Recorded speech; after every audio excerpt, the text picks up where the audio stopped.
There's no feeling more intense than starting over. If you deleted your homework the day before it was due, as I have, or if you left your wallet at home and you have to go back after spending an hour in the commute. If you won some money at the casino and then put all your winnings on red but it came up black. If you got your best shirt dry cleaned before a wedding and then immediately dropped food on it. If you won an argument with a friend and then later discovered that they just returned to their original view. Starting over is harder than starting up. If you're not ready for that, like if you've already had a bad day, then what you're about to go through might be too much. Feel free to go away and come back. I'll be here. Alright, thanks for coming with me on this trip. I'll understand if you have to take a break at any point. Just find a safe place to stop and quit the game. And don't worry, I'll save your progress, always, even your mistakes. This game is a homage to a free game that came out in 2002, titled Sexy Hiking. The author of that game was Jazzuo, a mysterious Czech designer who was known at the time as the father of B games. And B games are rough assemblages of found objects. Designers slap them together very quickly and freely, and they're often too rough and unfriendly to gain much of a following. They're built more for the joy of building them than as polished products. In a certain way, Sexy Hiking is the perfect embodiment of a B game. It's built almost entirely out of found and recycled parts, and it's one of the most unusual and unfriendly games of its time. In it, your task is simply to drag yourself up a mountain with a hammer. And that act of climbing, in the digital world or in real life, has certain essential properties that give the game its flavor. No amount of forward progress is guaranteed. Some cliffs are too sheer or too slippery. And the player is constantly, unremittingly in danger of falling and losing everything. Anyway, when you start Sexy Hiking, you're standing next to this dead tree that blocks the way to the entire rest of the game.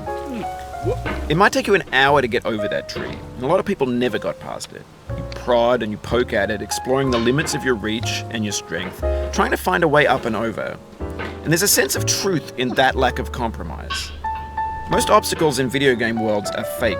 You can be completely confident in your ability to get through them once you have the correct method or the correct equipment or just by spending enough time. In that sense, every pixelated obstacle in Sexy Hiking is real. The obstacles in Sexy Hiking are unyielding, and that makes the game uniquely frustrating. But I'm not sure Jazzuo intended to make a frustrating game. The frustration is just essential to the act of climbing, and it's authentic to the process of building a game about climbing. A funny thing happened to me as I was building this mountain.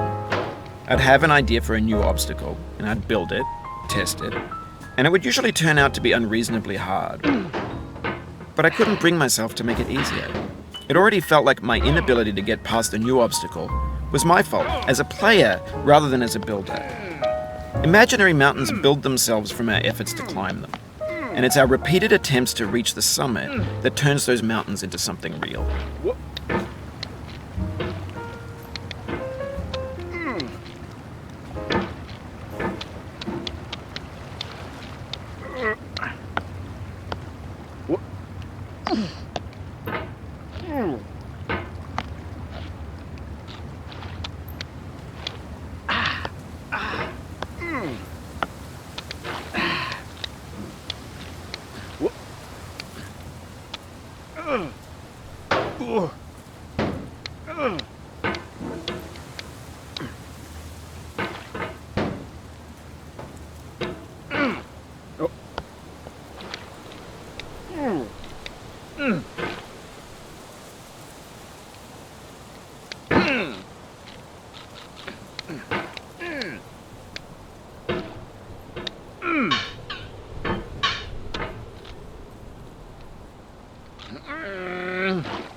When you're building a video game world, you're building with ideas.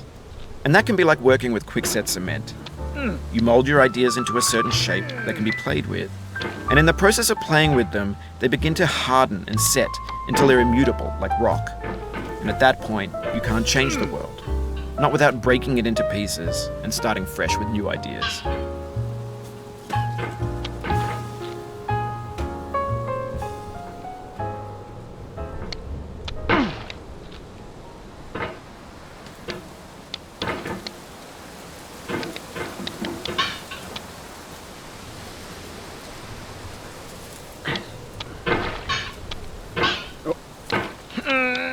Oh, you just lost a lot of progress.